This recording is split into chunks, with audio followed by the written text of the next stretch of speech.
1 qualifying pass, and so did Elmer Trent on the motorcycle. So, I was like, here I am at my first race. It's not only the first race, but it's Indy, and I made it in this field in this brand new car, and I had never even made a full pass on a car yet.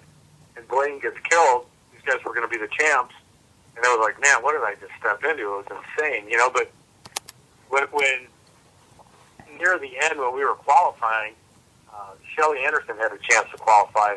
If she got in, it bumped me out, and she went out there and smoked the tires. And Corey Mack actually was standing next to me, and he leaned over and he said, man, you're in, kid. And I thought, oh, my God, I just qualified for the U.S. Nationals, the biggest race ever. Then I had to get up the next day, Monday morning, go to the track. I was first pair out.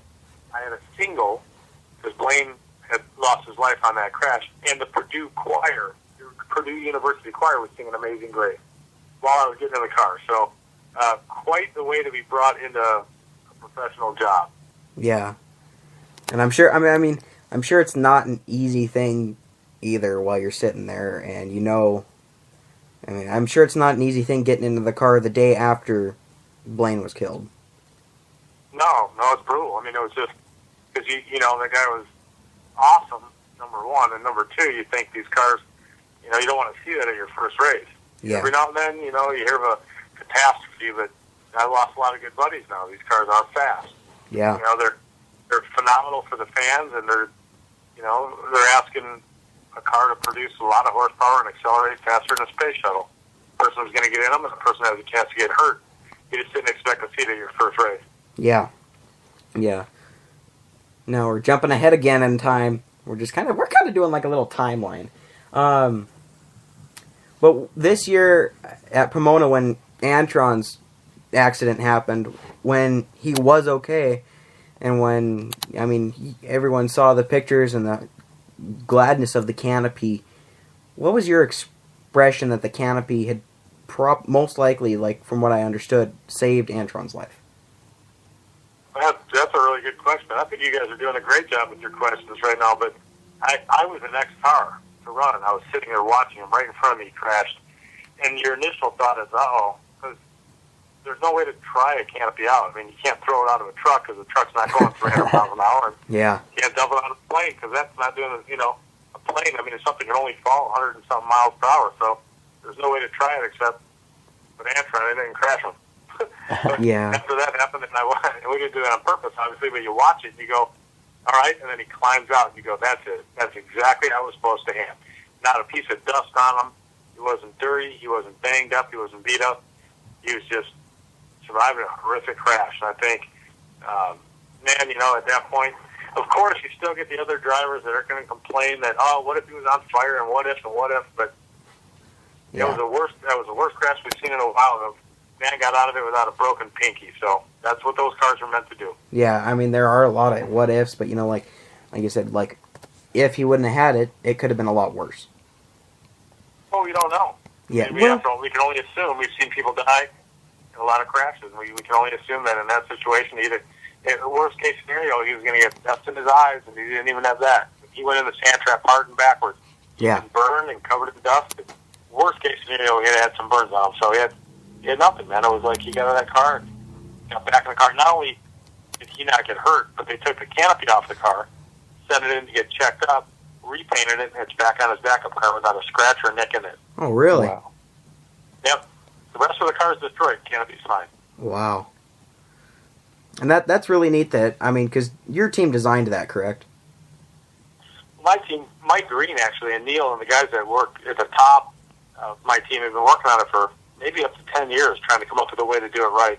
Oh, wow. And we got my dad, kind of approved it to go off and try it. Some of the guys that worked on the drag boats designed it initially, and then worked with my team on how to fit it.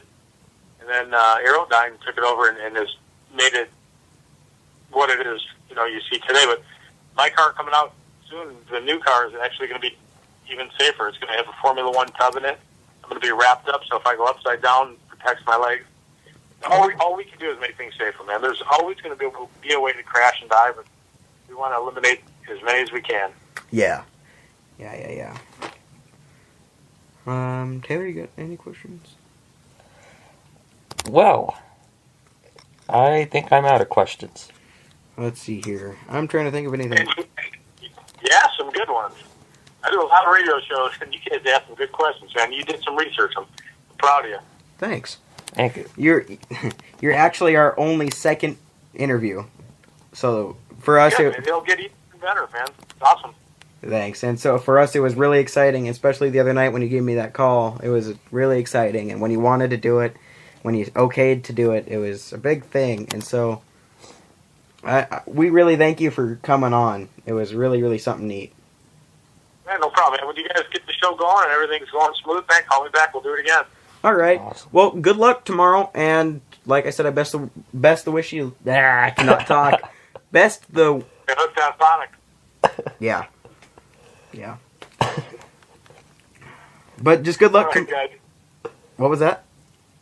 All right, guys. Ready to call me? Thank you. Appreciate the luck, and have a great time. Just call me if you need me. You too, Tony. All right. Thanks a lot again. Thanks, Tony. All right. Bye. Bye, guys. Well, that was That great. was a great interview. That was amazing.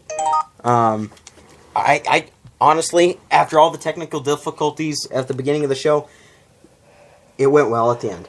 I am sweating in the studio. The studio is really, really hot in here.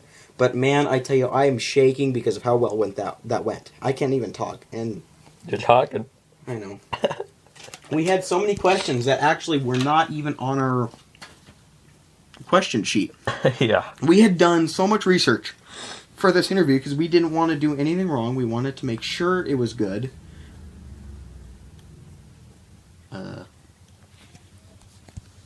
But, you know, it went well, and we really, really thank him. I mean, this was a huge success for us.